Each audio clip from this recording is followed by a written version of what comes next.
grotesquely out of line that a federal judge appointed by Barack Obama, Amit Mehta, said he was considering issuing a gag order to make Michael Sherwin be quiet and stop saying the quiet part out loud.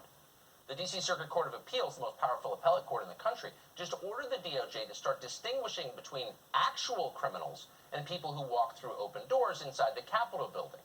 That ruling came after the DOJ tried to convince a judge that two defendants, Lisa Eisenhart and her son, Eric Munchell, should face indefinite detention.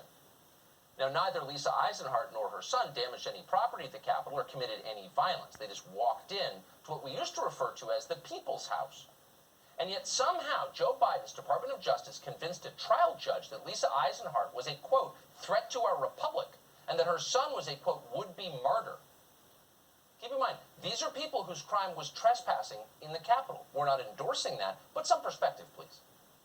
It took a ruling from the D.C. Circuit Court of Appeals to bring that perspective. Quote, two individuals who did not engage in any violence and who were not involved in planning or coordinating the activities seemingly would pose little threat, the appellate panel wrote. Yeah, seemingly.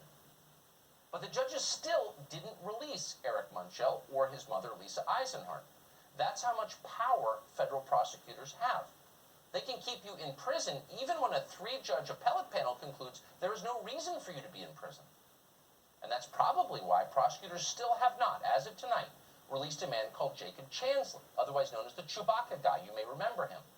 Like Eric Munchell and his mother, Lisa Eisenhart, Jacob Chansley is not accused of committing any act of violence. He's not accused of breaking any property. So what exactly did he do?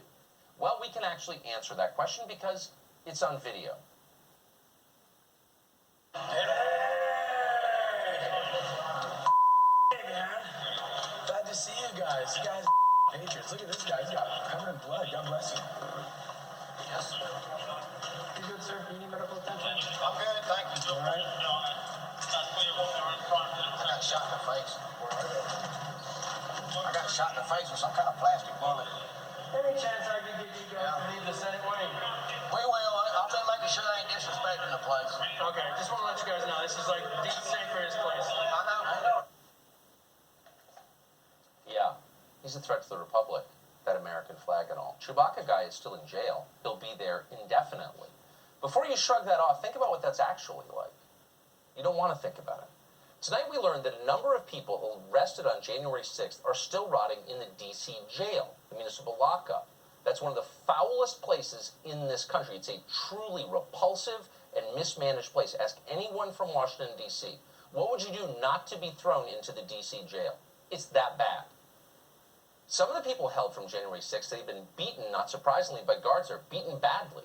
Lawyers for one man, a man called Ryan Samsel, say he was beaten by guards so badly he has a skull fracture and he's now blind in one eye. How many Antifa rioters or BLM vandals can say that? Do they lose their eyesight from being beaten in jail? Well, as a group, they didn't spend much time in jail, actually. Most were sprung on bail immediately when politicians like Kamala Harris helped them pay to get out.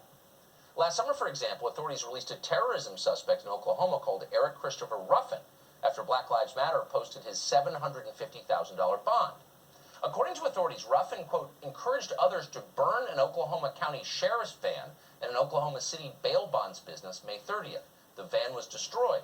The bail bondsman had $8,850 in damage from broken windows. But Eric Christopher Ruffin went home, and he went home for one reason.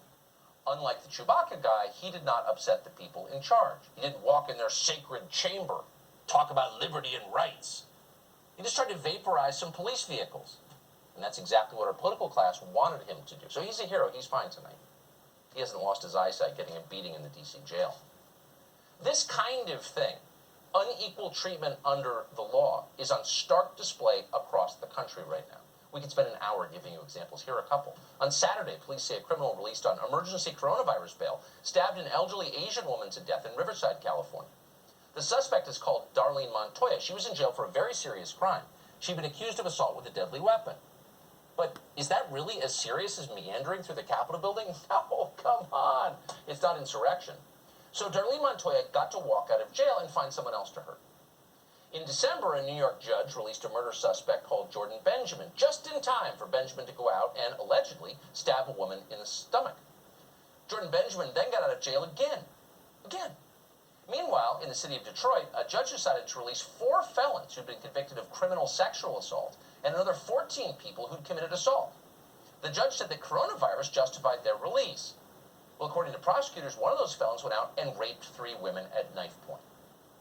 Why haven't you read this? Nobody covers it. It happens too often to notice. But in March, one of those murders was caught on video.